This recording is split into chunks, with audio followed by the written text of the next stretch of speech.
ევროპაში ლიდერთა და პრინციპულ მეტოქეთა შეხვედრები დიდ აჟიოტაჟს იწვევს და ტრიბუნაზე ნემსიც ვერ ჩავარდება. დინამო არენაზე კი 6 აპრილს საკმაოდ ცოტა მაყურებელი მოვიდა. არადა საქართველოს ჩემპიონატის ყველაზე პრინციპული მეტოქეები თამაშობდნენ. თბილისის დინამომ ქუთაისის ტორპედოს უმასპინძლა. დინამო არენაზე მოსულ მაყურებელს ნამდვილად არ უნანია. ქართული ელ კლასიკო სანახაობრივი, დაძაბული და დამაინტრიგებელი გამოდგა.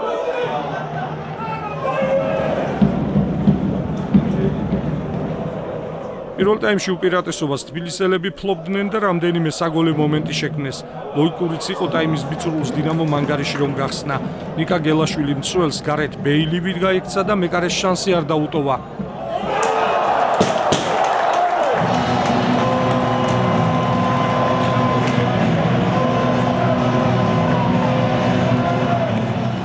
მეორე ტაიმიც ანალოგიური სცენარით დაიწყო. თბილისელები უფრო მეც და დამაჯერებლად უტევდნენ. მაგრამ სხვაობის გაზრდის შანსი ვერც იაშვილმა გამოიყენა და ვერც ჯიღაურმა.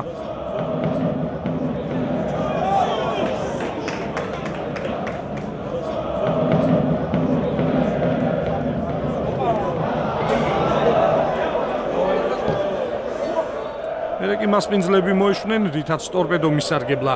78 წუთზე შინდაგორიძე მეურვეს ეფექტურად გაცდა და შეტევა ქიმაძეს გაუგრძელა, რომელიც საჯარიმოში გველესიანმა მოცელა.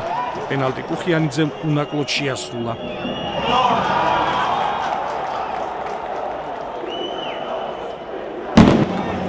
ფანებისგან გამხნევებულმა დინამომ ბოლო ძალებით შეუტია და დამატებულ დროში მოიგო. ჯიღაურის დარტყმული ბურთი ძელს მოხდა, დამატებაზე კი არაბულს ჩიჩინაძე გადაეღობა. მთავარმა არბიტრმა გიორგი ვადაჭყორიამ ჩათვალა, რომ მცველმა ხელით ითამაშა და პენალტი დანიშნა. ქუთაისელებმა მისი გადაწყვეტილება ემოციურად გააპროტესტეს. განსაკუთრებით მირცხულავა მიაქტიურა და მსაჯმა მოედნიდან გააძევა. ნახეთ, 7-8 ჯერ გადავახვიეთ ეს ეპიზოდი. მე ჩვენ გვეუბნა თავიდან ხელი თამაში იყო და ხელი თამაში არ არის და მითითებულია როგორც ამოაქვს კუხიანიძეს ეს ბურთი უდგავს ტანს და ეგეთი პენალი მე მგონი არ შეიძლება რომ საჭ დაენიშნა. ვითომ ეს თამაში გაგრძელდა, ნუ გვეგონა რომ მეოთხე რომელიც ეხმარება კარებთან დამხმარე ასისტენტი ისგან იყო ნიშანი რომ იქ იყო წესების დარღვევა. მე მაინც მიუთითებ რომ ეს საჭ შესვენა იყო. ქვილთაიას წინააღმდეგ. დინამოელმა გიორგიმ ტორპედოს მეკარე მაქსიმეს აჯობა და დინამოს ურთულესი მატჩი მოაგებინა.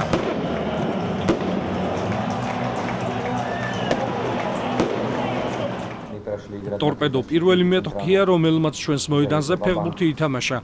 პირველ ტაიმში კარგად გამოვიყურებოდით, მაგრამ შესვენებაზე ფეხბურთელებს მეტი კონცენტრაციისკენ მოუწოდე. თუმცა მოხდა პირიქით. გაშვებული პენალტის შემდეგ ვაბანკზე წავედით და სამ მცველზე გადავერთვეთ. ბიჭებმა მოუმატეს და საბოლოოდ მოვიგეთ. მსაჯის გადაწყვეტილებაზე კომენტარს კი ყოველთვის ვერიდებოდი და ტრადიციას ამჯერადაც არ დავარღვევ. გასულ კვირას 2 ტურის მატჩები გაიმართა, რომელიც შემდეგი შედეგებით დასრულდა.